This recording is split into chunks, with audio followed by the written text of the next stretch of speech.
Good morning, everyone. Before I begin, I'd like to introduce myself. I'm Ken Gansell. I'm the chair of the Niagara Regional Police Services Board. Again, for everybody here this morning, I will ask to my right for each of the board members to introduce yourself, please. Good morning. My name is Dave Eek from the city of Niagara Falls, and I'm most pleased to be here in your community. Thank you. Good morning, I'm Bob Gale. I'm a regional councillor representing Niagara Falls. Good morning, I'm Kevin Gibson, Regional Councillor and Mayor of Winkie. Good morning, I'm Deborah Reed, Executive Director to the Niagara Police Board. I'm Tara McKendrick, and I'm the Executive Director of Canadian Mental Health Association, Niagara Branch, as well as a board member. Hi there, I'm Henry D'Angela from the City of Thorold. I'm here as the region's citizen representative appointee to the board. Morning, I'm Brian McCullough, Chief of Police for Niagara Regional Police, and thanks very much for hosting us this morning. I'll also start at Inspector or Acting Superintendent, please. Acting Superintendent Dave Mead with Executive Services. Stephen Arnold, Charles, Director of Business Services. James Mackay, Acting Superintendent, Operations Support. Superintendent Sidney White, and I oversee district operations. Superintendent Brian Ash, and I oversee emergency and investigative services. And our last arrival is Deputy Chief Brett Flynn. And we have Superintendent Richard Frayne, who's the acting Deputy Chief on the admin side. And Don Chahaki, who's our Executive Assistant for the board. So again, thank you very much for having us here this morning. Before I begin, I'd also like to remind everybody that the board meetings are recorded and will be available later today on our board's YouTube site. In calling the meeting to order, we have any declarations of conflict of interest from any board members? Not seeing any. We have two items. It's the minutes from the previous meeting of the board of September 26th. And also, so I'd have a mover and seconder for approval of the minutes. Moved by Member Eek, seconded by Member Henry D'Angela. Member D'Angela? Thank you. All in favor? Thank you. Public Finance Committee meeting held on October 3rd. Mover and seconder for those minutes. Member Gibson. Member D'Angela. Show of hands. So I'm going to change the order slightly this morning. I'm going to start with our tribute to the indigenous lands, which I hope applies to this area. It does apply to our physical area of Niagara Falls. And I do know there are specific boundaries within the region. The board wishes to acknowledge and honor the land upon which we gather as historic and traditional territory of First Nations peoples. In particular, we recognize and thank the Haudenosaunee and the Anasazi peoples for their stewardship of these lands over millennia. We also wish to thank all First Nations people in Canada for their ongoing important roles in caretaking the lands beneath our feet, wherever we travel on Turtle Island. So normally I would go into a report from the Chief of Police, but in the interest of time, I just would ask the mayor to come forward because he has a time commitment. And when he concludes, I'm going to do a thank you. Okay. Which sort of ties into this. So Mayor, you have the floor. So when we have a presentation to council, we usually speak here. So I guess I'll just continue on doing that. And so first of all, on behalf of the residents, I'd like to thank the police board for coming into our community and having this meeting. It's nice to see you guys reaching out and becoming part of the communities that you protect, and I really appreciate that. I would like to also, at this time, if I could, we do have three other councillors here, plus the regional, Mary Ann Stewart, Ward 1, Bob Hildebrand, Ward 2, and John Wink, Ward 3, and of course the regional representative, Dan Houston. So thank you guys for showing me today. So obviously, as the rest of the region, Pelham doesn't have, luckily, we don't have gangs. Our homeless problem is not as severe, if that's the right word, as perhaps Niagara Falls and St. Catharines. The one thing we do have, of course, in Pelham, and I know you guys hear this everywhere you go, is the complaint of speeding. Everybody has to be there 10 minutes ago. And if you fix a road, I sometimes wonder if we're not doing this thing backwards. Instead of fixing the roads and making them nice and smooth, we should be going back to gravel roads and they'd have to slow down. But everybody wants nice smooth roads and then they go speeding. So I guess I know the residents. I know when you guys, a couple of weeks ago, I was out east at the time, you set up a speed, I don't know what you people call it, we call it speed traps, down over by Henry or Pelham. And I can only say that it was a good thing I was out east, because you may have gotten me. Because I do speed once I get out in the country roads. And I know in that particular instance, it was a huge number. You were only there for an hour and a half, and I think you ended up getting 30 or 40, even more than that speeder. So there is a problem in the town, and when you do come out to the town, I know the residents really appreciate it. And other than that, the speeding problems, if we could, I think as a town, we would love to see you set up your apparatuses a little more often. I don't know, I mean, insurance companies, if you get too many speeding tickets, you have no choice but to slow down, or else your insurance is going to go through the roof. So if that's what it takes, you can put as many speed signs as you want, but without you guys coming out to enforce it, it doesn't seem to, the signs alone are not enough. So we do appreciate when you do come to the community and set up the traps.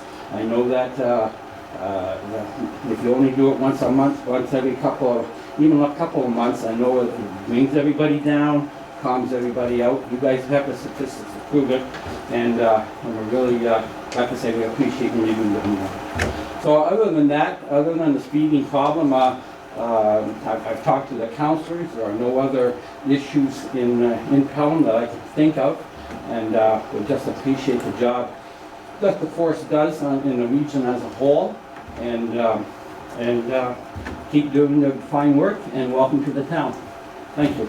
I don't know if I'm here for questions. If anybody has any questions you want to know about the town, I'm more than willing to answer any, but if not, I'll conclude my presentation. Well, again, thank you for allowing us to come to Town Hall this morning and do our board meeting here and have what I call outreach into the community and that, so we appreciate that as well. Okay. So, thank you very much. And like I said, I would like to stay for the meeting, but as a regional councillor, I do have another commitment in Niagara Falls, so I will stay here for a half hour and see the operation, and then I'll have to excuse myself. Just watch the speed. Very slow. Yeah. Thank you. Leave 10 minutes earlier. Anyway, thank you, Mayor Junkin, for that. Again, just to reiterate what I said before, I'd like to thank the town and the council here, represented this morning, for hosting us this morning. As many as you're aware, the board decided to change its location of board meetings today in an effort to promote community awareness and the role of the board, and to stay in touch with the community concerns over policing issues. And you'll hear a report shortly from the police on what I call the state of issues facing Pelham. The board has decided to hold at least 2 public interest community engagement meetings a year in local communities, and we look forward to visiting other parts of the region in future years. I think we've only got 3 locations left: Forold, Grimsby, and Beamsville. We do meet in Niagara Falls, so as much as we have never met in their council chambers, and we have for many, many years met in St. Catharines, so then we have to be at some point in time added back on the list. I would also like to take the opportunity to welcome any of the citizens from Pelham or Fawn Hill to our meeting. After the presentations today and following the items of business listed on the agenda, the meeting will again be open for questions, and I would encourage anyone here this morning to please engage with us, ask questions. I think that's, the dialogue is a very important part of our society and our commitment to community policing in general. I believe Don has a list of people who are wishing to speak, and I think right now nobody has said anything. Okay. So don't be shy, I've always said that. Should anyone want to make any additional comments, you may also contact the board through email or speak to one of us after the meeting. We'll be more than happy to follow up with any of the issues that you want to correspond by electronically as well. That's perfectly fine, and we will get back to you. We look forward to hearing from citizens and respect their views in that. Jumping into some of the activities that have taken place since our last board meeting, the Christian French Child Advocacy Center of Niagara on October 3rd. I joined members of the service at the Christian French Child Advocacy Center, Niagara's 4th annual Spotlight Gala at the Americana Resort in Niagara Falls. The events commemorated the ongoing work to help children and youth who have either witnessed or been victims of physical or sexual abuse, or that have been subject to acts of internet luring. The annual Canadian Peace Officers 42nd Annual Memorial Service, and I know the Chief will speak to this, so I will not steal all your thunder. But on the weekend of September 28th and 29th, I had the honor of representing the board at the annual memorial service in March in Ottawa. It was a pleasure of greeting our police service members who had either run or ridden bicycles all the way from the Toronto or Aylmer area to Ottawa on what also started out was a fairly rainy Saturday afternoon. I participated in the march on Sunday, which was an impressive event with over 2,000 police members from across Canada, the United States, and France participating. My participation in that event marked the first time in the history of the Niagara Regional Police Service Board that the board chairs participated in the march, and something that I will be truly grateful for, and it was an honor and privilege to be there.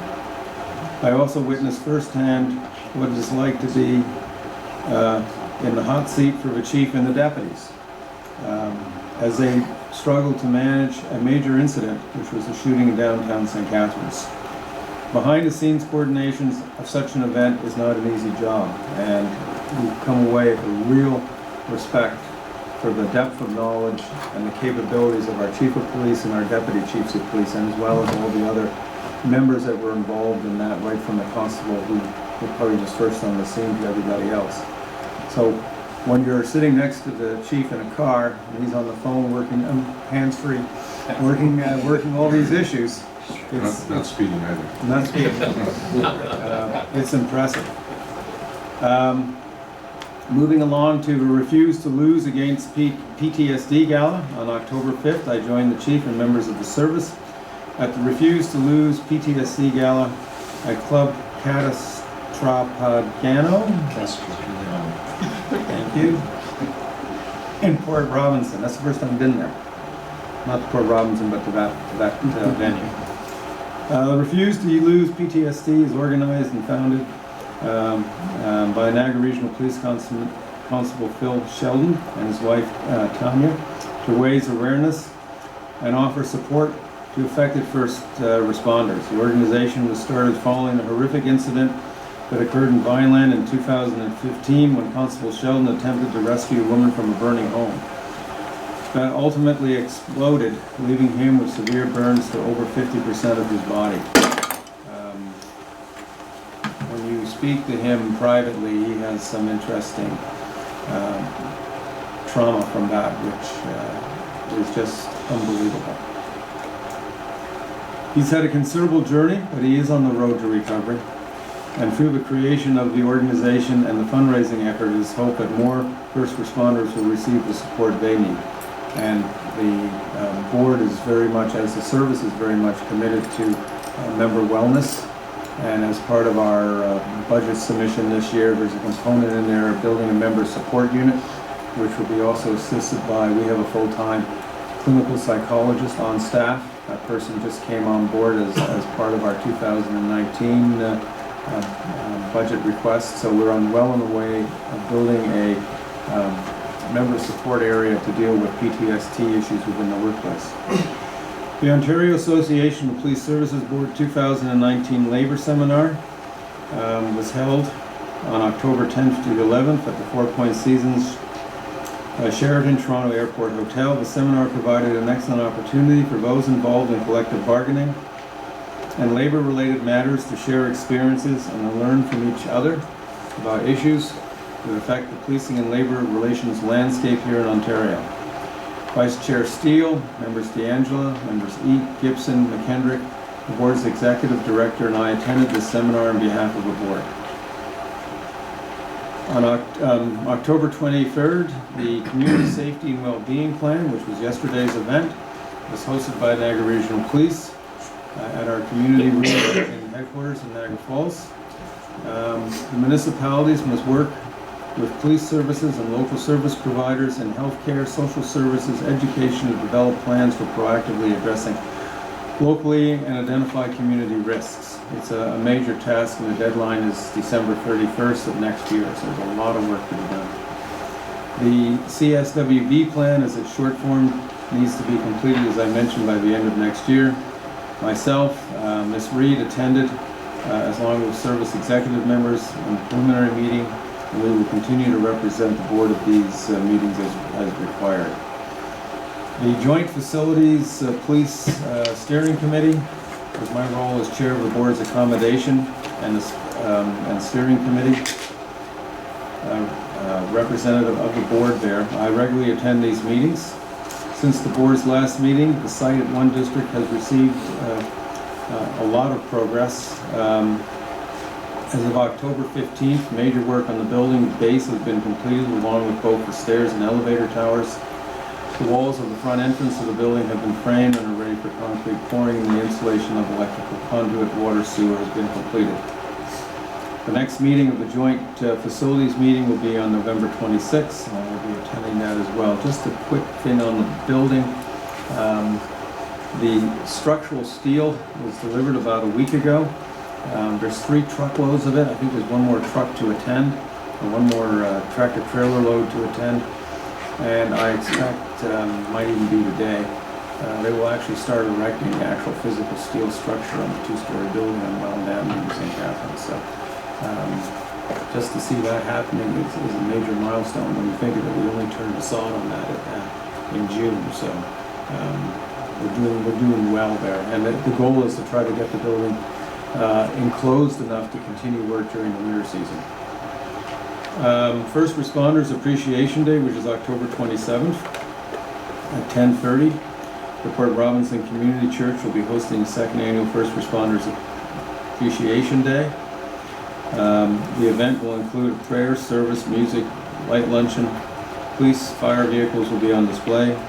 Members of the board and service are invited to come and join. Fire and EMS personnel, or Robinson dignitaries and members of the public to pay tribute to first responders. I know that member D'Angela is going to be attending for sure, representing the board, but I do ask other board members if they're available to, if that could be added to your agenda, that would be appreciated. Sorry, I missed this line. Vice Chair Steele, member McKendrick will be representing the board along with member D'Angelo.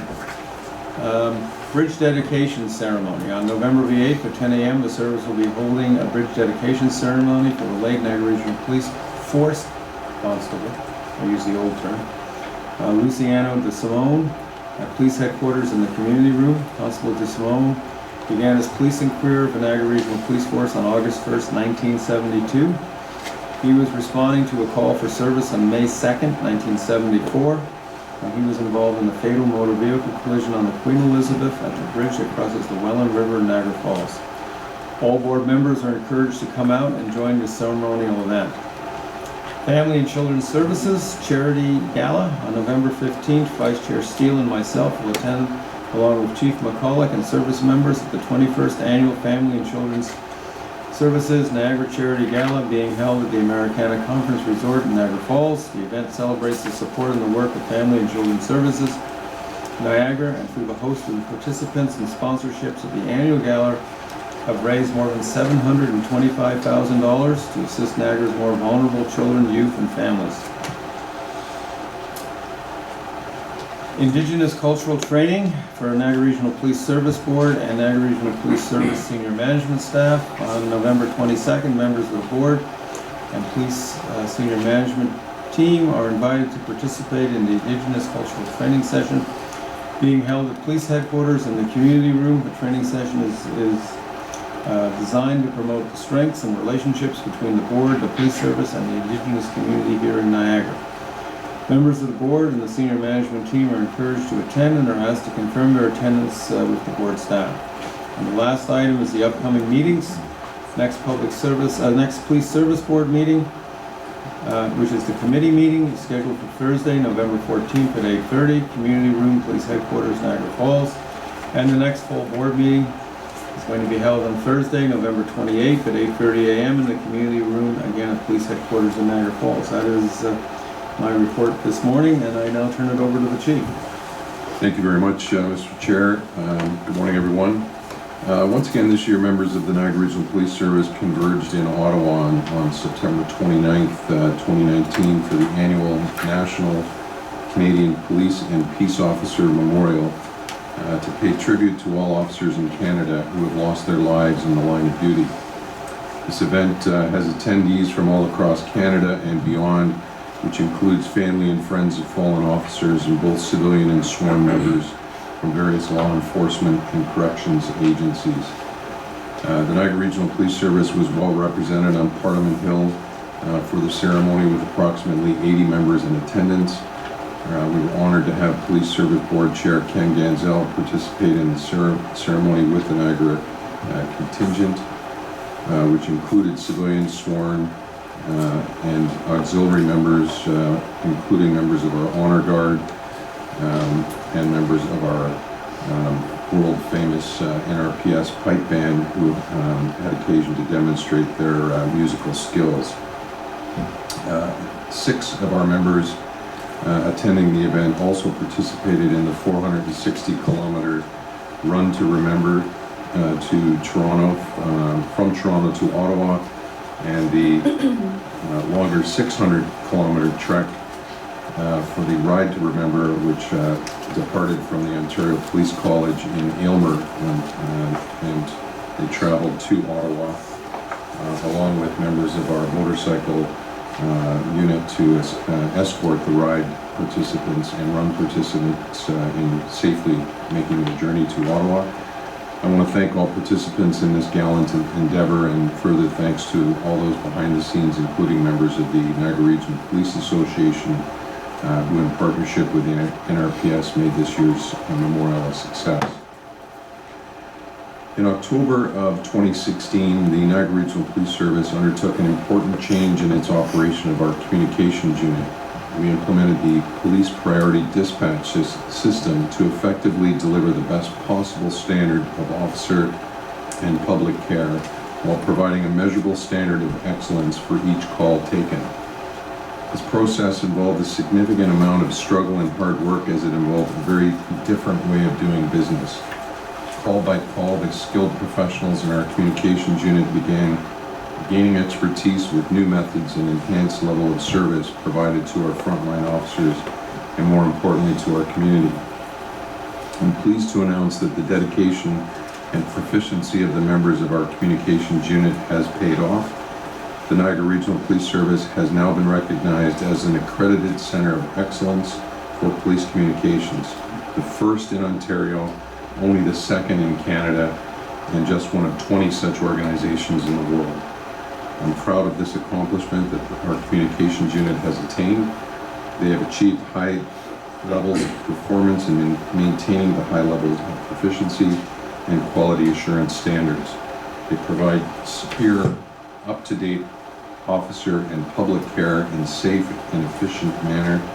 And I'm very grateful for the role that our communicators play as our first responders, and I thank them for their continued dedication. Just want to make the board aware of an Siu Case Closure.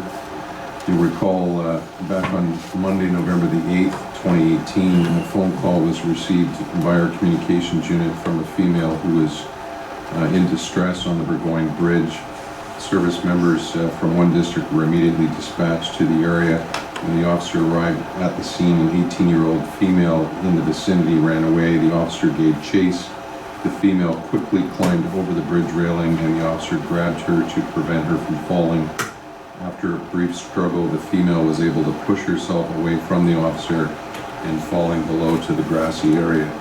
Emergency services attended to the female and transported her to the NHS St. Catharines site. The female survived her fall, however, sustained injuries of which included several fractures. As a result, the SIU was notified and invoked their mandate to investigate. The SIU designated one subject officer. On Friday, September the 27th, almost 11 months later, our service received notification that the SIU interim director, Joe Martino, concluded their investigation and that there were no grounds for criminal charges against the officer. No concerns were expressed by the SIU director in this notification letter that we received. With respect to our homicides and attempt homicides that we've had thus far this year, during the reporting period of September 25th to October 22nd, we did not have any homicides or attempt homicides. So far in 2019, we've had 6 homicides and 1 attempt homicide. And comparatively, in 2018, we had 2 homicides. 2017, we had 3. 2016, we had 1. And 2015, we had 6. This is always a type of crime that fluctuates, but we are trending considerably higher than we were last year. We'll just make the board aware of one tragic incident that occurred in October. So on Wednesday, October 2nd, 2 district uniform officers responded to a residence on Barker Street near Dorchester Road in Niagara Falls following the report of a sudden death. When officers arrived, it was discovered that a 6-month-old female was without vital signs. The infant was transported to the Greater Niagara General Hospital site where she was subsequently pronounced deceased. An investigation into this matter has led to the arrest of a 25-year-old mother of the infant for the offense of first-degree murder. The investigation is ongoing and is now before the courts. With regards to traffic fatalities, thus far in 2019 we have 8 fatal collisions. Comparatively, we had 13 in 2018, 16 in 2017. That's for the entire year of 17, 18, and 16 for the year 2016. So we're trending favorably in that category. And again, that's a tribute to the work that our traffic enforcement unit and our district officers are doing with regards to traffic enforcement. Just in regards to a serious injury motor vehicle collision that occurred on September the 10th, we responded to McLeod Road near Dorchester Road in the city of Niagara Falls regarding a pedestrian who had been struck by a motor vehicle. An investigation determined that a 24-year-old male pedestrian was struck by a Ford motor vehicle being driven by a 58-year-old female occupant. The Ford was traveling westbound on McLeod in the passing lane when the male ran onto the road in front of the vehicle, which had the right-of-way. The vehicle struck the pedestrian, causing serious injury, which was initially thought to be life-threatening. The male was transported by air ambulance to an out-of-town hospital and was eventually determined that the male's injuries, that he would survive from his injuries, and has since been released from air. The cause of the accident is attributed to pedestrian error. Just a couple of items in the news with regards to a human trafficking investigation. In September of 2019, detectives with our newly formed human trafficking unit commenced an investigation in relation to the alleged trafficking of a female. Investigation has revealed that the female, who was over the age of 18, was trafficked in connection with an area hotel in the city of Niagara Falls. On Monday, September 23rd, detectives arrested a 25-year-old male in relation to this investigation. The male has been charged with a total of 10 criminal offenses, including multiple human trafficking charges. So great work on behalf of our detectives in that matter. At approximately 1:15 on Sunday, September 29th, two district uniform officers were called to the area of Lundy's Lane and Garner Road in the city of Niagara Falls following the report of a shot that was fired. When officers arrived, one male was taken into custody. No one was injured in the incident. This is believed to have been a targeted incident following a dispute. 32-year-old Dwight Hutchinson is facing numerous firearms charges, including possession of a prohibited firearm, knowing its possession is unauthorized, possession of a loaded prohibited firearm, possession of a firearm knowing that the serial number was tampered with, discharged firearm with intent to endanger life, and unauthorized possession of a firearm in a motor vehicle. And that matter is presently before the courts. And then, as was touched on by the board chair, on September 30th at approximately 2:30 a.m., September 29th, my apologies, one district uniform officers were called to the area of St. Paul Street and William Street in downtown St. Catharines. When officers arrived, they discovered that 6 people had been injured as a result of gunshot wounds in the area of the Karma nightclub. I believe that multiple shots were fired during this incident. 4 males, 2 females ranging in age from 31 to 48 were taken to hospital for treatment of their injuries. Subsequently, 2 people were transported to an out-of-town hospital for treatment of serious injuries. All victims have since been released from the hospital. Investigation by our one district criminal investigation branch has revealed that gunshots stemmed from an apparent dispute, which resulted in an exchange of gunfire between 2 males, resultantly injuring multiple persons. Detectives do not believe that this is a random event. As a result of this media release that was issued on September 30th, I can confirm that detectives from our service have been brought together for the sole and dedicated purpose of investigating this incident.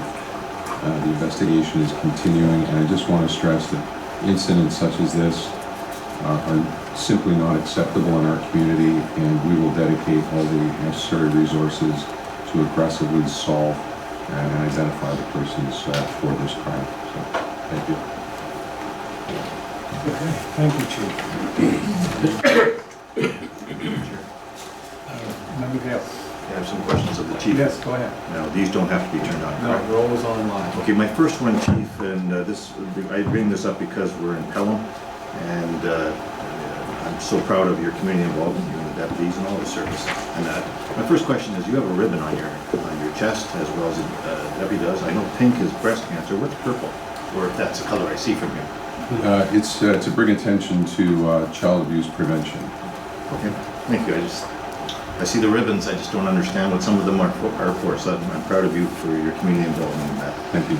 Now, the harder questions, I'm going to touch on the 11 counts, I believe it was, of human trafficking that came up. And a few years ago, Chair, you were on board at the time, you remember that there was a female that was abducted in Barrie and brought down for the entertainment industry and was arrested, and it never hit the press down here at all. And at that time, we spoke out about it, saying that from the smallness of parents talking to their daughters and sons about abduction and that, to the offenses that are being brought of us arresting the people, this has to be made more aware of people, of females especially, being abducted and being brought down for the entertainment business or whatever business it is. So I hope the press will catch on to this, so that every father right now and mother will look at their daughters and say, hey, watch what you do down the way, especially when you're in university, because I remember the comments that were made about prowlers at university and colleges throughout Ontario and Canada, especially in the first term of the season. And I brought this up at the time where they would go, the criminals would go to the McDonald's or other outlets and see a girl that, and convince her to get involved in this industry. Let alone, the worst part is when they abduct someone. And these people are looking for the warmth of human compassion check or whatever the word is and bring them down here. This never hit the press, this Barry abduction being brought down here. Our good officers did the arrest on it. I hope the press will pick up on this and do a story on this person. I believe it was 11 counts of human trafficking. It was 10. 10, okay, close enough for me. So I hope that this will cause an uproar in our community. That's number one. And if you want to comment on what I said, I'll open it up to you. Okay? I take it you agree with me? I agree. I mean, it's a horrific crime and one that, again, our detectives are committed to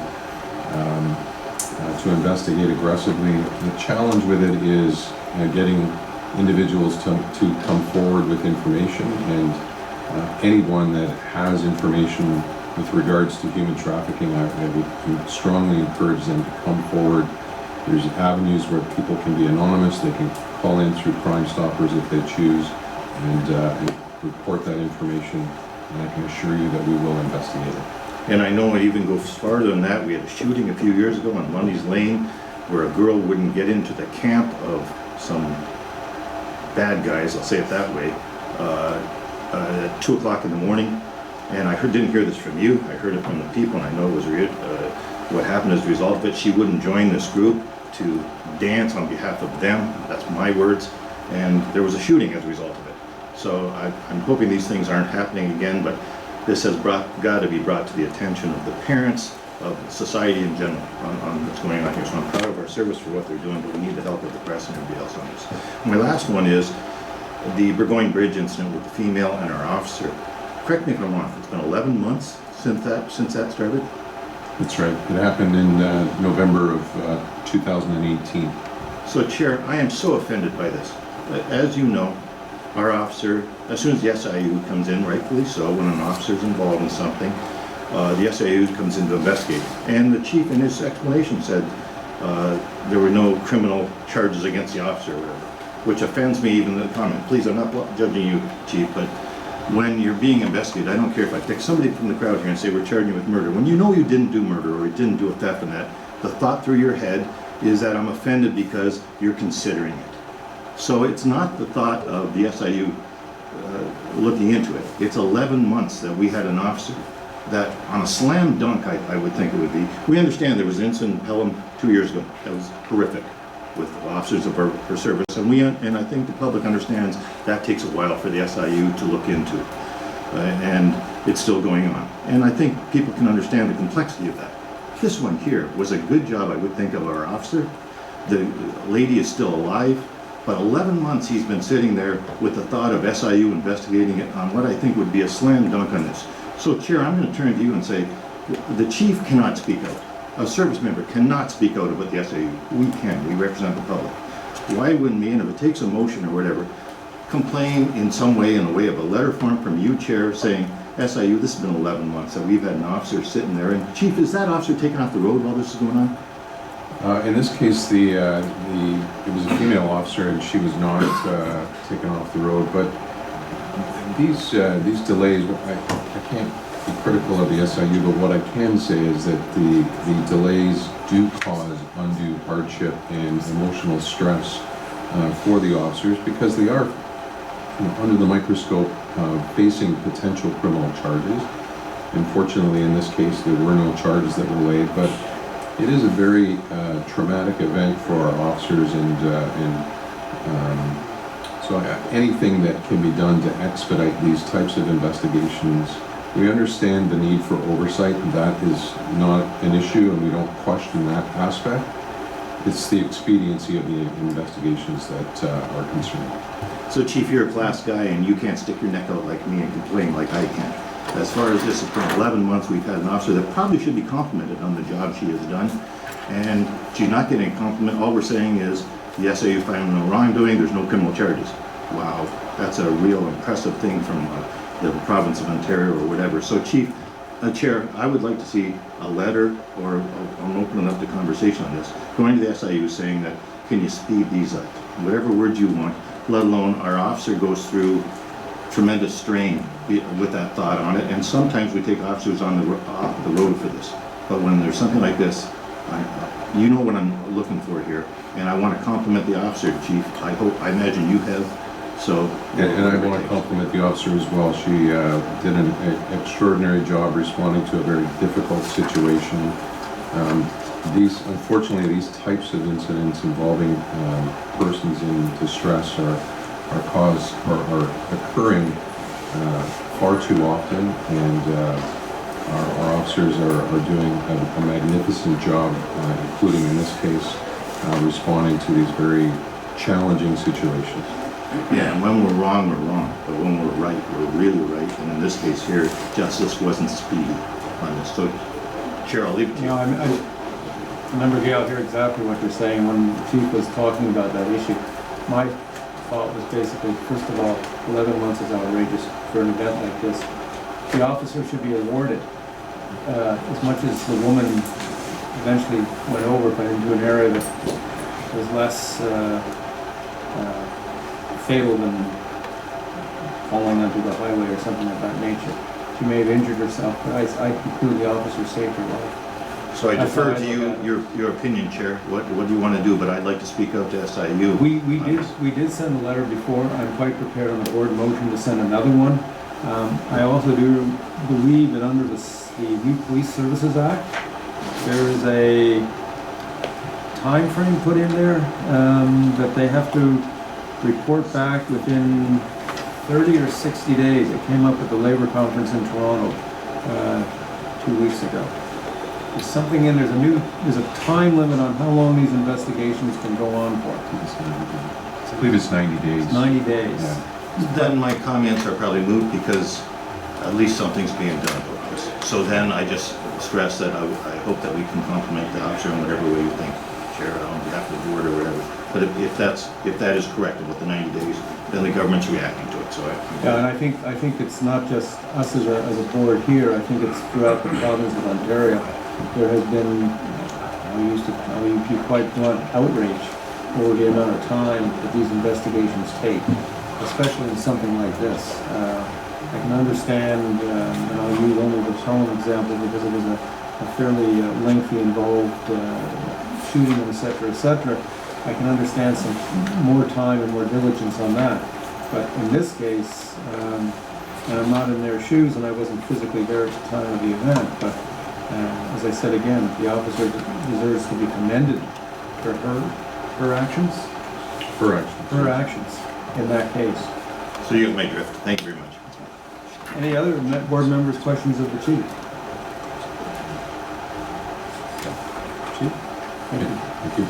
So the next item on this item, which is why everybody from Pelham is here this morning, is a update which we refer to as the local police issues, what's happening in the town of Pelham. So Chief, I turn it back to you as to providing that update for everybody. Thank you very much. Through you, Mr. Chair, I'm going to invite Inspector Sean Dowd, our keynote speaker this morning, to attend the podium, and he'll provide an overview of our policing initiatives that have been undertaken in the town of Pelham. Thanks, Sean.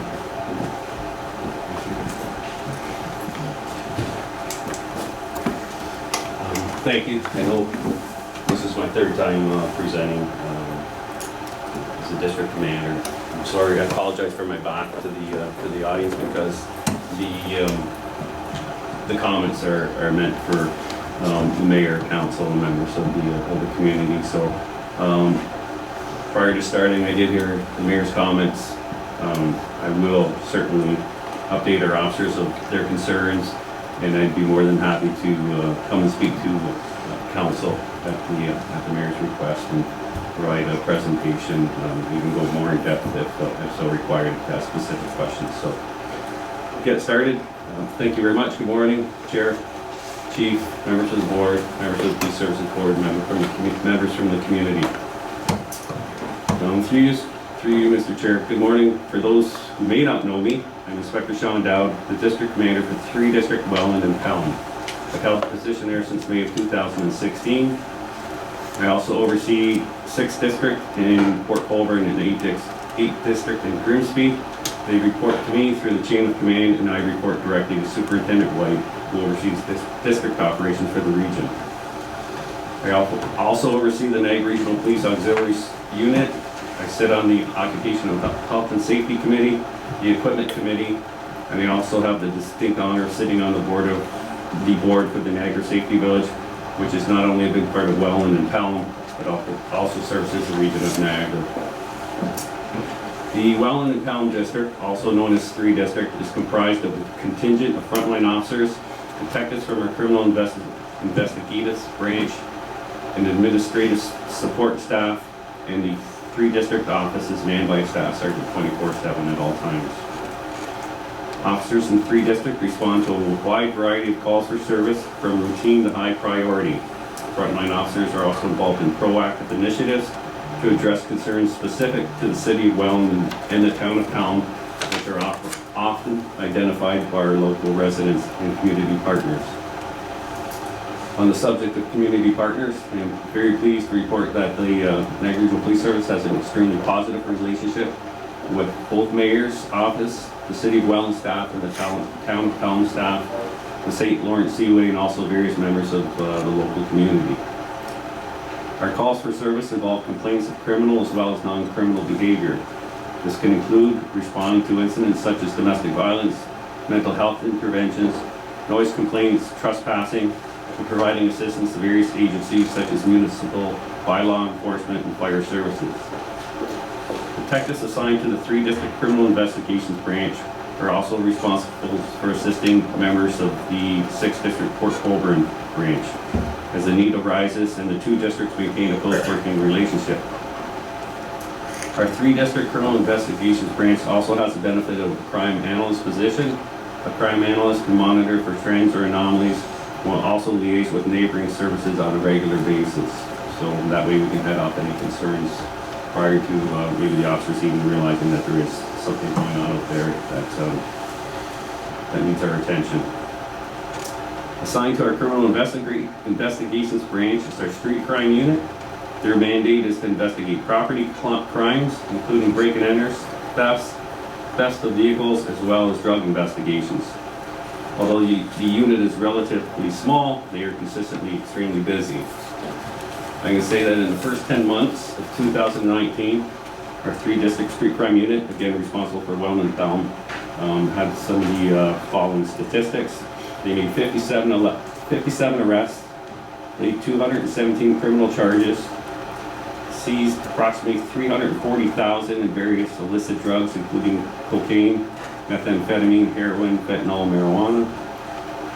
They seized almost $93,000 currency, recovered approximately $127,000 in stolen property, seized 24 firearms, 2 prohibited magazines, and various other weapons such as brass knuckles. Recently, they processed an additional $17,000 worth of cocaine and fentanyl seized during a domestic-related investigation, and they'll be laying an additional 3 charges in the very near future. That's we're waiting for analysis to come back by Health Canada. So they are extremely busy, and certainly some of the numbers are concerning, specifically the 24 firearms that have been seized. As you know, Pelham is a smaller area, but we have had significant incidents here involving our officers, and some of them were certainly life-changing for a few of our officers, a shooting incident. So even though it is a small area, you can't predict where things are going to happen. It does happen in their small areas. 3 District also has the benefit of utilizing the service of specialty units within the Niagara Regional Police Service when required. The units include, but are not limited to, our school resource officers, our Marine unit, our homicide unit, our investigative support services unit, forensic unit, collision reconstruction unit, traffic enforcement unit, canine, chaplains, and auxiliary unit, to name a few. And then each unit within itself has a multitude of resources and equipment available to assist members of 3 District should the need arise. So when you see the couple officers out on the road in the town of Pelham, be assured that they're backed up by every single resource available to the Niagara Regional Police Service. So it's not just for the larger areas of the region. All areas are served equally. So members of 3 District are also involved in a large number of community-related events, including but not limited to Police Week, where local grade students attend 3 district for tours and interactions with officers and equipment from our various units. Some of the schools that we've recently hosted are Sacred Heart, AK Wig, and Quaker Road School, and we try to change that up every year so we give the community of both Welland and Pelham equal representation, and it's a great day. We also assist with the Welland Food Drive, the Salvation Army Adopt a Family for Christmas, where we sponsor local families in both Welland and Pelham. We participate in the Christmas Toy Drive, Special Olympic events including the annual law enforcement torch run, as well as other events that officers undertake, such as coaching and mentoring on their own time. Each of these interactions gives the community a better understanding of the police outside of an enforcement capacity and assists in building stronger relationships with the community. As a district commander, I provide the conduit for information flow between officers on patrol and the community to ensure that concerns are brought forward by individual citizens, citizen committees, in all levels of government, and those identified incidents are an appropriate response is formulated, and police action is taken.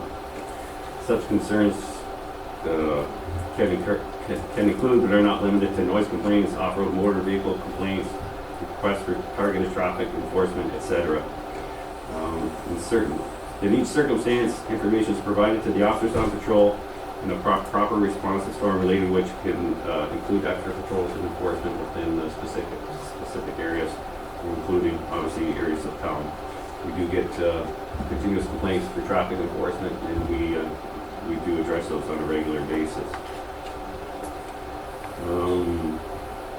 Officers also conduct complaint-based enforcement that comes from members of both Welland and Pelham, community partners and individual citizens, not specifically just from the mayor's office or that anybody can contact the police service, either my direct line or go through the staff sergeant or through our communications unit. So even an individual citizen who has a specific complaint about traffic or whatever it be, they certainly can contact us.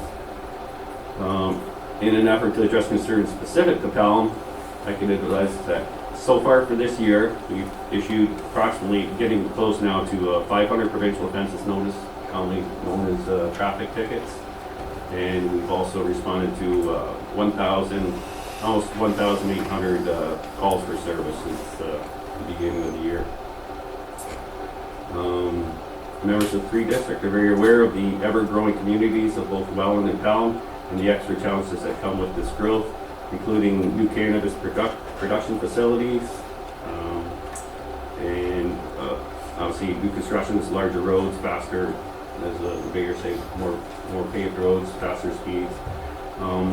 The challenges of such growth can include obviously increased traffic complaints and increased calls for service.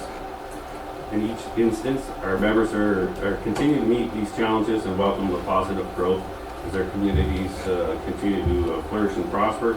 Obviously, you don't have to go very far from this building to see that Pelham is certainly flourishing and prospering. Continuous growth in both Welland and Pelham is certainly evident. So in closing, I would like to say that I have full confidence in the members of 3 district to provide professional and ethical policing to the community in which they serve, including Pelham, and I thank you for the opportunity to speak this morning. If there's any questions, for certainly. Chief? Thanks very much, Sean. I just would like to make members of the public aware as well regarding another option that's available to them as far as if they have concerns about speeding in a particular area. If you go to our website, www.niagarapolice.ca, there's a tab up near the top of the website, and it says I'd like to, and then there's a drop down, and you'll see one of the options that's available to you is submit a traffic complaint, which will open up another window for you. In there is a Niagara Regional Police traffic hotline, which is 905-688-4111 and extension 555 so 4 5s. It's monitored every day, Monday to Friday. So we'll get that information. It gets filtered to our traffic enforcement unit, and will also get forwarded through to Sean as our district commander, and we'll ensure that our officers are responding to those problem areas. Thank you, Chair, for you. Inspector Dowd, have you noticed a increase or a change in speeding complaints from this year to previous years? Certainly, our provincial offenses are trending approximately the same as they have been for the past several years. You can advise that in relation to traffic collisions, motor vehicle collisions. In 2017, we had 150. 2018, we had 171, and so far up to current date, we've had 127, so we are trending favorably for the traffic enforcement. I think some of the construction, the ongoing construction at the time may have been a contributing factor when Highway 20 was being reconfigured.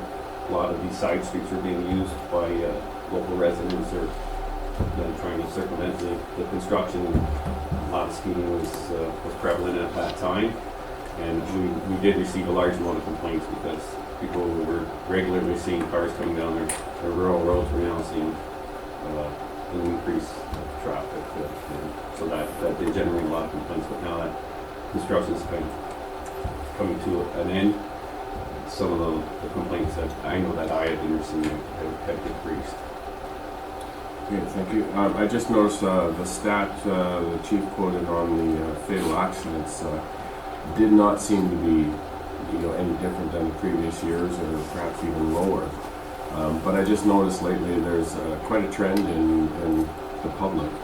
I know in Wakefield I've received a number of calls lately about people speeding.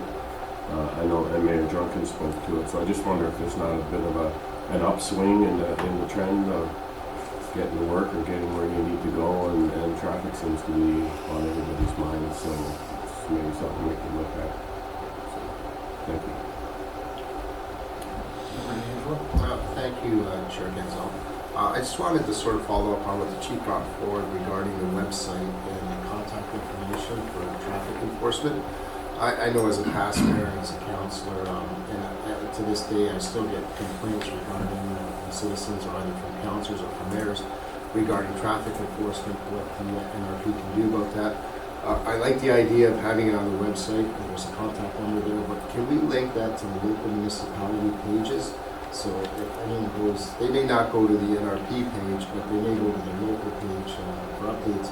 So if that information is readily available, then they can contact the proper person for enforcement issues, and then that could lead to management of making sure those issues are addressed. Because a lot of times, like I said, the local councils, the local mayors are the ones that hear it, because they live in the community, and the citizens sometimes don't go there, but if they have easier access to the information, bringing it forward. So is that something we can look at doing, working with the local municipalities? Maybe Mayor Gibson can comment on that if he thinks that's something that could be useful to help address the issue of speeding. Yeah, absolutely. I mean, anything that we can do to address the issue of speeding is helpful. We're looking at, obviously, the first action taken is to contact the police, but we know that they can't be there 24/7 on a certain road. And so there's many other options as well that we're looking at, but definitely that link would be good. And thank you, Chief, for that information about the website link there. I'm going to make sure that gets communicated out on our website to the public. And because I do receive quite a few calls. Just lately, it's been a real trend towards speeding complaints and even people showing up and as delegations at council because it's becoming such an issue. There's nothing I dislike worse than nothing gets done. The police car can go and do a patrol, every 3-4 hours, and then, during that time you have cars speeding. So it's a very challenging issue with speeding, and something that I think we need to look at. It seems to be a bit of an upswing on it. So. Through you, Mr. Chair, that's something that we can certainly reach out to the various, all 12 municipalities in the region and provide them with the link. And ultimately, it's up to each municipality to put it on their website, but we can provide that link. So, I'd like to turn it over to the large citizen contingent here from Pelham. It is your turn to ask questions of either the inspector, the chief, the deputies, anybody here this morning. We would welcome what I call engagement. So please, if there's any questions, please come forward. Regional Council. I just asked from here, I don't want to get up. So the region recently approved the use of photo radar, so I'm wondering how you would see that coming into play in terms of being able to utilize that in terms of areas that are more problematic in terms of the speeding or having other traffic issues.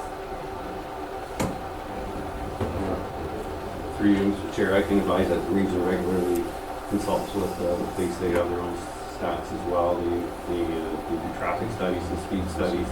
And I would think that, and the chief may be able to elaborate, but I would believe that through their own studies and complaints that they received, that I would move where cameras would be placed, but can be corrected.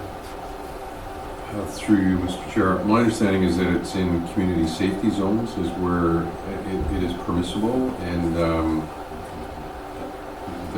it doesn't involve any of our staff that would be involved in the administration of that,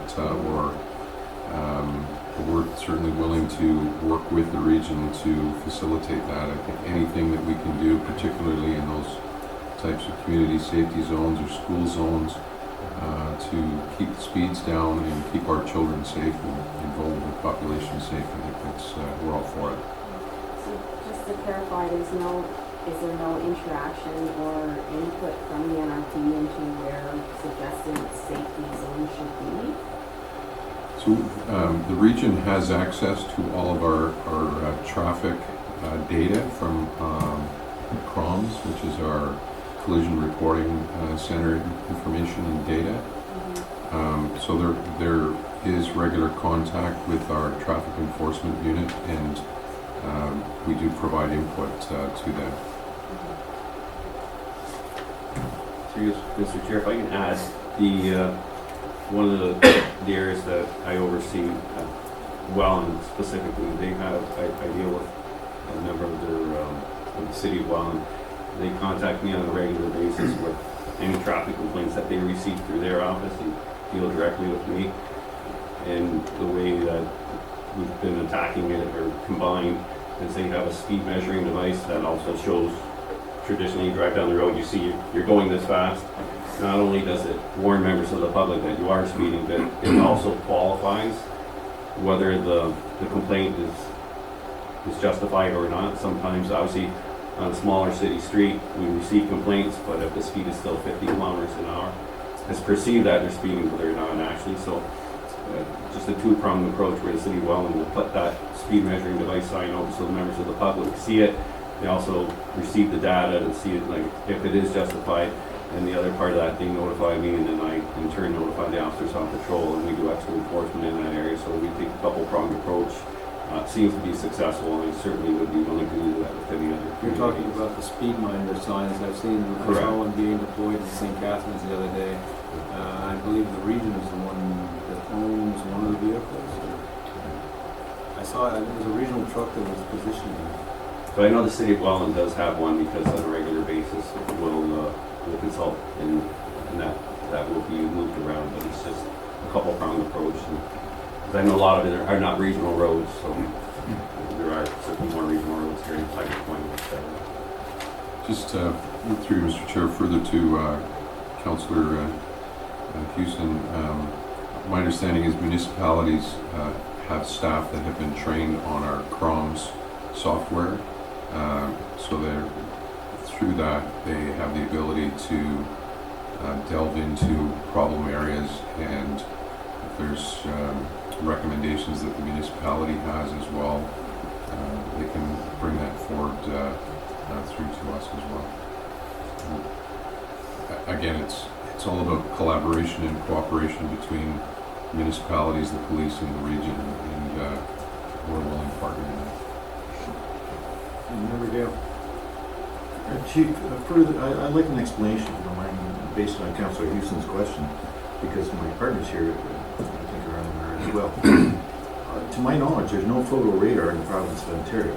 And are you saying that in the community safety zones, of which I believe we have St. David's and Vineland, that there is photo radar allowed now where you get a provincial offense notice? Through you, Mr. Chair, my understanding is that I have no idea as to whether it's actually been initiated by the region at this point in time, but legislation has been passed to allow for photo radar in community safety zones. And right now there are two community safety zones, correct me if I'm wrong, St. David's and Vineland, am I right? That's right. So in the future, that could be happening if the region passes it? Is that what you're... I think that would designate the segment of road for it, I believe, as they did in St. David's recently. It's my understanding that because they have designated a community safety zone, it is permissible if the region chooses to use photo radar. So nothing has come to the region yet, to my knowledge, or are you aware of something coming to the region, Public Works or whatever? Superintendent Ash, I don't know if you're able to provide any further details. I know that there has been some communication between the region's staff and our traffic enforcement. Also, I see Councillor Houston would like to follow up too, so whatever works. We did pass being able to use photo radar, I think it was a couple months ago. Was that in planning? It doesn't matter. I don't recall. I think the cost was $30,000 per instance. We don't recall committee of the whole, but we'll follow up on that. Okay. If I could answer, my understanding was that that was at the planning stage to move forward with the study on how to implement it and then to bring it to the next level. So unless that's a couple months ago, we were engaged with the managers of our traffic enforcement unit to be involved in the committee on if it moves forward, how it would move forward. So I don't think it's quite there yet, but the chief has answered that it can happen, but we haven't moved forward, and they haven't asked us specifically within the traffic unit to provide suggestions of where that would be. It is the community safety zones through legislation. So when it gets to that stage, we would obviously keep our recommendations of where that might be best placed. Thank you, and I'll send an email to the CAO of the region to find out It hasn't been purchased yet, has it? The vehicle been purchased or? No? Okay. We have no idea, so, we'll find out from there. This is the first I heard. Thank you for your question, Councillor Houston. Any concern? Member Niagara. Thank you. I just wanted to make one point out. I know there's community safety zones, but you can also go for speed reduction zones. And you could work with the municipality or the region's traffic department to install the lights, especially in schools in place, they have lights that flash and use. They're not specifically community safety zones, you can up them, but that also helps to reduce the speed along areas where there's schools. But you have to work with either the region or the city, depending on if it's a regional road or if it's a municipal road. But that's not an option for the local councils. We've seen a lot of those in the region. Yeah, they're becoming... The old term is the school zone, but it's, I know what you're getting at. Yes.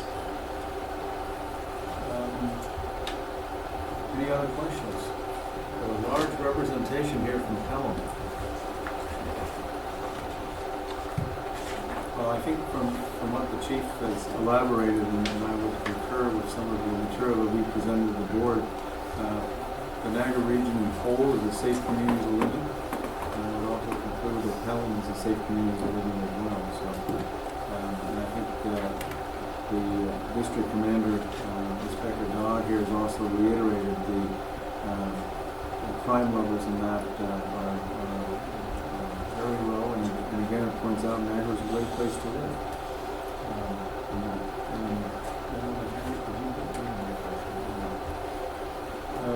So I need a mover and seconder for the presentation of you. Gibson, seconded by member Eek. Show of hands in favor, please. So that deals with the local policing issues. We'll move next into the consent agendas. It's items 184 and 192. I'd like to have a mover and seconder, please, for this. We'll move this in block. Member McKendrick, seconded by member Pearson. So any discussion on member E? Could you just give us the item number within the block here? Thank you very much, Mr. Chair. I'd like to address two items, 188 for a question and 192 for a comment. Okay. Shall I proceed? Yes, for 188 first, please. Yes, thank you very much. This refers to the annual report on communications and dispatch, and I'm most pleased to listen to our police chief to acknowledge the recognition given to the Niagara Regional for their communications as one that can be a leader in how we address that in the policing of communities. My question is when I read the report, it indicates a lot of recordings and keeping of information, I think, through our communications center. And I was wondering from a frontline operations from our frontline officers, whether or not with the audio and video, I think that is prominent pretty well with our first line officers. Does that information get recorded and archived somehow? I asked the question thinking about their discussion around the SIU investigation, for instance, of that incident on the Going Bridge. And it would be a positive for an officer to be able to refer to something to enforce his actions and support his actions, and be also an expression of openness to the community. So I'll leave that to perhaps Mr. Chair, through you, Police Chief, if he could add some comments. Through you, Mr. Chair, with regards to the audio, so we don't, at this time, we don't have the capability of having video received by our communications unit. With the enhancements to the 911 system, it's called Next Generation 911, there will be the ability for members of the community to text and send videos through to our PSAP. The video portion, there was video that was available to the SIU from the Burgoyne Bridge as a result of the CCTV cameras that the city of St. Catharines has invested in. So that was made available to the SIU and was, I'm sure, very helpful in supporting what the officer had relayed as far as her involvement in the situation. The audio portion of 911 calls is archived. Acting Superintendent Mackay can perhaps provide a little bit more detail in terms of how long that information is stored for. Thank you, through you, Chair. It's archived automatically for 2 years, and it can be held even longer than that, depending on the circumstances that we have. Thank you. I guess my question, and I'm probably wrong, I was thinking that all our officers carry some form of video and body cams, and I thought we did that and we shared them, but that is not this thing. I must be watching too much U.S. news, but I just saw that. Perhaps that's something that we can look at in the future. I'll let that one go then. I know, having been with you in the communications room, what a vital asset the recordings and the camera work that most community municipalities are now engaging with the policing in order to help quickly monitor incidents that occur and to give just time to it, so that's positive. So, item 192, Mr. Chair, I'll move on. Just before you move on that, does anybody else have any questions on 188? Now 192, please. And thank you, and this is the annual report for crime analysis, and certainly a well-documented and inclusive report. What I derived from the report was on page 5, and it lists the occurrences of, for instance, the criminal code violations, and it makes a comparator between 2017 and 2018, and we see an increase of 7.4%. But the next comparator was on violent crime for the same years, and it's up some 16.6%. And property crimes is up some 6.4%. So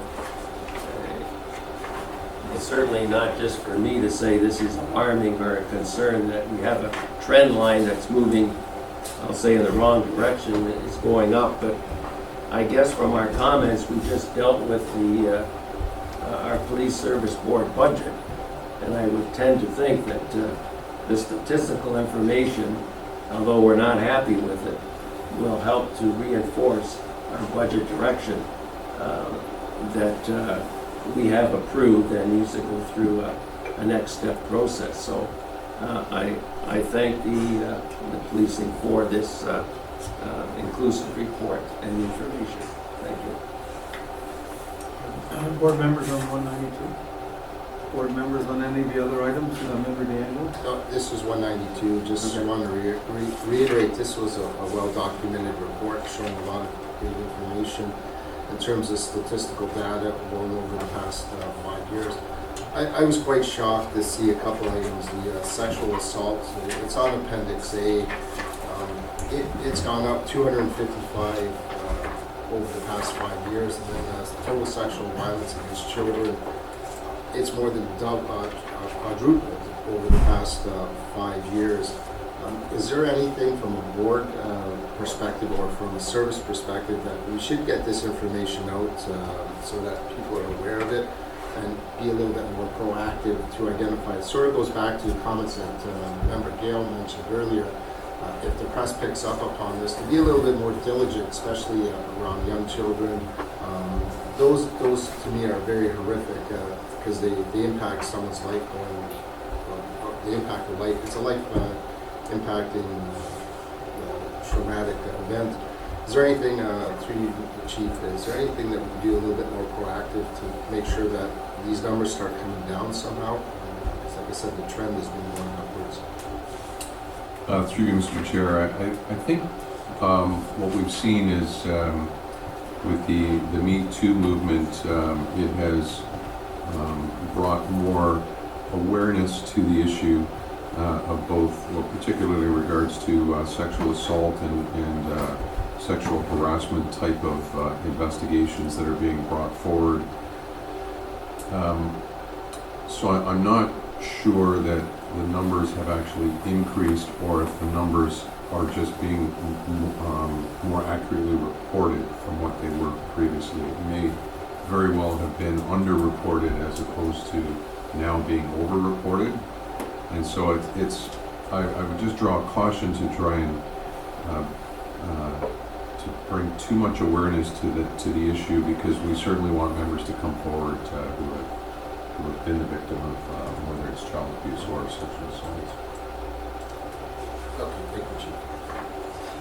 Just any other board members? I just wanted to swing back to 188 just for a clarification item. It's on page 9.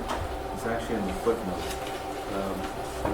We've always understood that St. Catharines Fire provided dispatch services for every municipality except for Niagara Falls. And then there's a note that says Fort Erie, and then in brackets it says Tillsonburg.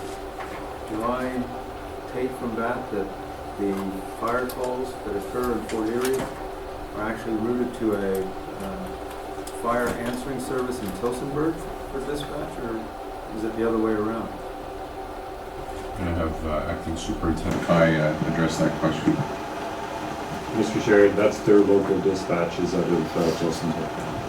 So our 911 call, somebody phones our PSAP center. It's answered in Okay, thank you very much. Clarifies that. Any other matters? We had a mover and seconder for this in block, yes? Show of hands in favor. Sorry. Yes, Chair, I just wanted to ask a question on 184. That's the Brock University Niagara College bursary awards. Right. They go back quite a ways, and I know I wasn't here at the time of the institution of them, but was any consideration given to students that from Niagara that attend other colleges or universities regarding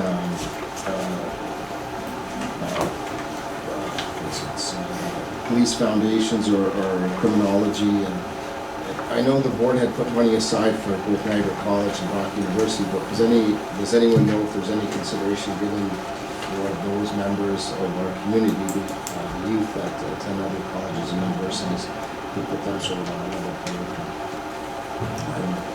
I haven't, in my almost 8 years on the board, that has not come up. I think the board has always been a big supporter of our two local higher education institutions, both Brock and Niagara College. Niagara College does offer a police foundations program, and if I'm not mistaken, there's now a joint relationship between Brock University and Niagara College in I call sort of a higher level of police foundations. So you can complete police foundations at Niagara College, and you can complete a degree what I call an adjacent degree in that area, the criminology or so forth. Criminal justice. Criminal justice is the word I'm looking for. And I think from a board perspective, our obligation is always to the community. I can understand that there might be a student here in Niagara that is taking the same course in Windsor. I can appreciate that. But I think the other side of it too is we have entrenched relationships with police foundations in Welland, certainly at Niagara College there. And again, I think it's important for the board to be supporting our two educational institutions. That has been, I think, the foundation of the board for a number of years, certainly in the almost 8 years that I've been on. Mr. Yeah, I'm not questioning our support of both Brock and Niagara, but I know like Brock University does not offer a course of criminology.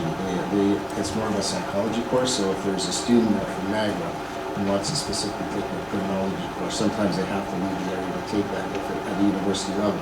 That's what I'm just saying, if there was any discussion at that point in time of developing a bursary for those that are attending outside, that the program that wasn't offered here. But no, I don't. By far, I'm not trying to diminish what's been done at Brock and Niagara. I think we need to support them, and I know we did that from the original setup, and it's working quite well. I'm just wondering if that could be enhanced, because we're also always looking for more individuals that have the skill set to become police officers, especially looking at the fact that we're going to be hiring 40 new officers moving into 41 into the future. So again, it doesn't really, I'm just bringing it up that that's something that may be looked at in the future to see how that can be enhanced, to make sure that students that are from Niagara that leave the area to take courses that might be beneficial to the service or in terms of becoming members might be beneficial. So I'm not looking for an answer for now, but I'm thinking that's something that should be looked into. It also goes looking at how the bursary is administered. Right now it's a partnership with us and the two institutions. That would add a certain amount of complexity if we were trying to administer the bursary with an individual tied to the University of Windsor, University of Toronto, et cetera, et cetera. So, that certainly as a board we can look at any of these items going forward. Thank you. Any other questions on any of the items in the package? Show of hands in favor. We had a mover and seconder already. Thank you. We're moving on to item 193, which is the revised meeting schedule for next year. I need a mover and a seconder to put that on the floor. Member Gale, Member Eek. Just to highlight that, as I mentioned earlier, we will be in the town of Lincoln in May, and in the city of Thorold in October. And I think the only one left after that is Grimsby and St. Catharines. So, anyway, mover and seconder, we have that already. The schedule is in there. Show of hands in favor. Thank you. Moving on, the next item is 194. 194 is a special fund request for Heartland Forest Nature Experience. It is a request for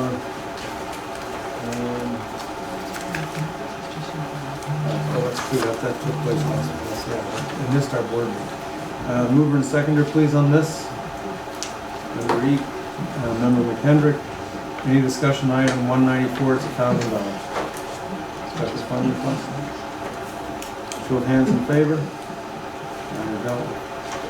195, special fund request, North American Police Soccer Tournament. Request from service members. It's an amount of $500. Mover and seconder, please. Member Gibson, seconded by Member McKendrick. Any discussion on the item? Where will this take place? Locally? Through you, Mr. Chair, this has already taken place. They competed in Ottawa, and our women's team were 4-0 during the qualifying round of the tournament, made it to the finals.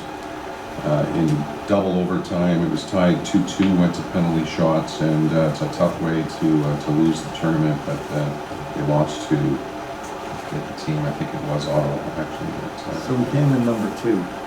Yes. Not quite the same bragging rights as number 1. Show of hands, please. Thank you very much. Any new business from the public side? Member DeAndre. Yeah, Chair, I wanted just to bring one item forward. I know when I was on the board in the past, during Remembrance Day, I know the service goes, well, I'm going to speak specifically for the city of Pelham. When they had the Remembrance Day ceremonies, the service is always there laying the wreath. And I know when I was on the board that the board laid the wreath also. But I don't know if we have a policy that's ingrained so that there is sometimes a nominal cost for laying the wreath, but it helps to facilitate and pay for the program of Remembrance Day. Is that something that I'd like to bring, if possible, a motion forward if we don't have a policy that we could get a little bit more involved from a board perspective? Because I was looking at the board complement, we're pretty well almost in 5 or 6 different municipalities. And it would be good to augment what the service does in the Remembrance Day of laying a wreath, to have the board also lay a wreath on behalf of those fallen soldiers. That's done at the Remembrance Day ceremonies that most of the communities have at their cemeteries. So I don't know, Mr. Chair, if that's a possible item to put forward. And for a funding mechanism, that could come out of the special fund if there's a nominal cost. But if that could be directed to the executive director so that it's an annual policy that we don't have to discuss it anymore, I would be more than pleased to make a motion forward. So the motion would basically direction the staff to develop a policy for the ability for the board to, Sorry, through you, Mr. Chair. I'm happy to address a policy, although I don't think we need a standalone policy for this particular one. We do have board member expenses that are incurred, and certainly there are many board members that represent their community in a whole bunch of different events, not just for Remembrance Day, but throughout the year.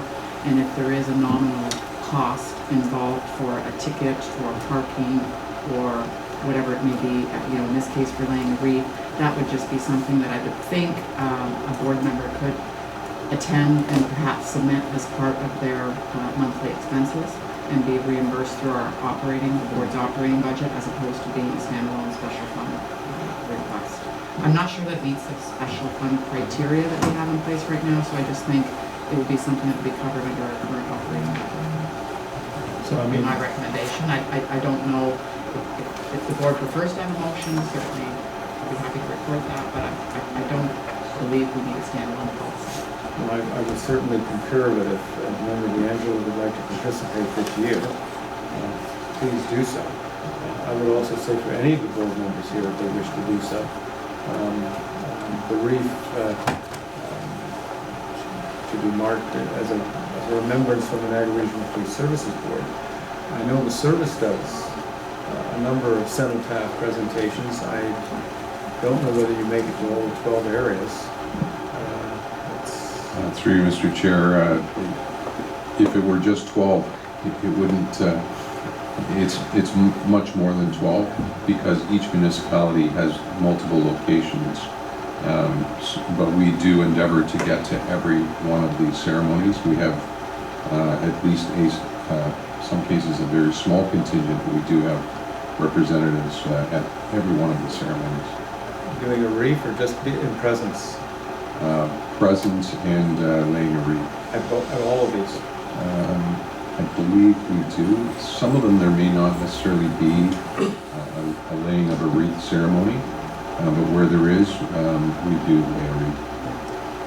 So I know Member D'Angelo would like to, I think, do the one in Forward this year.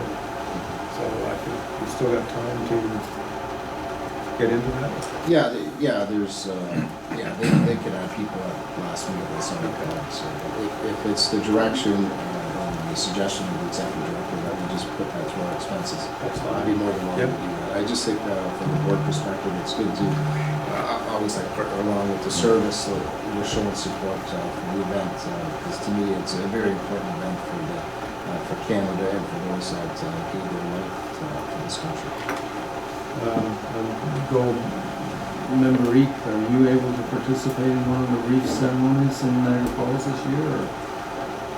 I will certainly inquire to see if it's necessary, yes. Thank you. I have no idea of my schedule. Okay.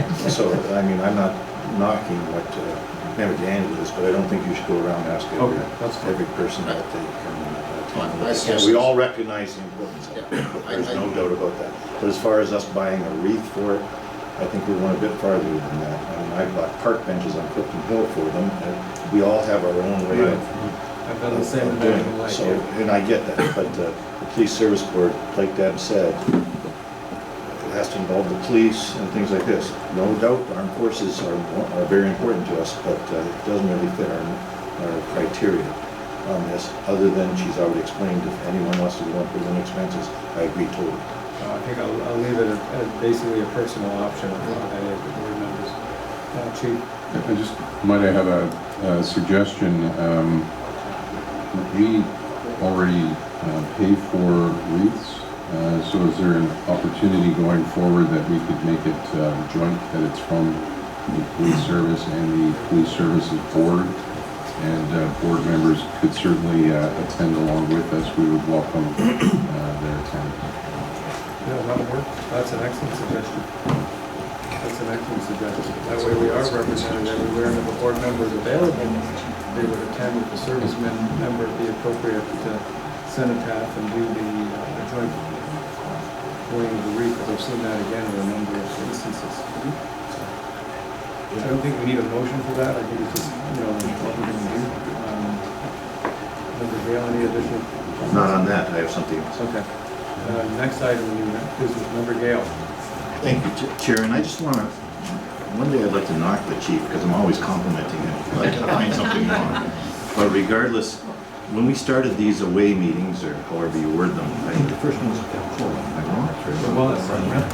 And that was under a different chief, but we had a busload of staff coming up, and we always wondered, why do we have so many staff here? We're taking away from the job. I get it with the senior staff we have. Now I see the limited staff we have here, and it's such a pleasure, because the chief always gets back to us with answers. And an example I give is when we were in Smithville, and we had that lady that made a presentation about a robbery, and she said it took many minutes. And you got on the phone, you were a deputy chief at the time, and got the answer real quick. And we, from a phone call, we got the answer. So chief, a compliment that you didn't have to bring everybody here, because it would offend the public if they saw a busload of police staff coming here when they could be doing their jobs. I think this is the proper amount of people here, and I know you control that yourself. And again, I'm getting sick of complimenting you, sir, but this is a good one. So I'm rather happy to be on the receiving end of a compliment as opposed to the opposite. I speak my mind, as you know, but it hasn't gone that way yet. Thank you. Any other new business? I'd like to just clarify a point from earlier, if you don't mind, Mr. Chair. There was reference before to the new Special Investigations Unit Act, which My astute deputy Flynn has researched for me, and he's determined that the legislation, when it's passed, it is not enacted yet, but the SIU director shall endeavor to ensure that no later than 120 days after the commencement of an investigation, the investigation is concluded, or that public notice is given. If the timing is not met, the SIU director shall provide a statement every 30 days following the 120-day expiry.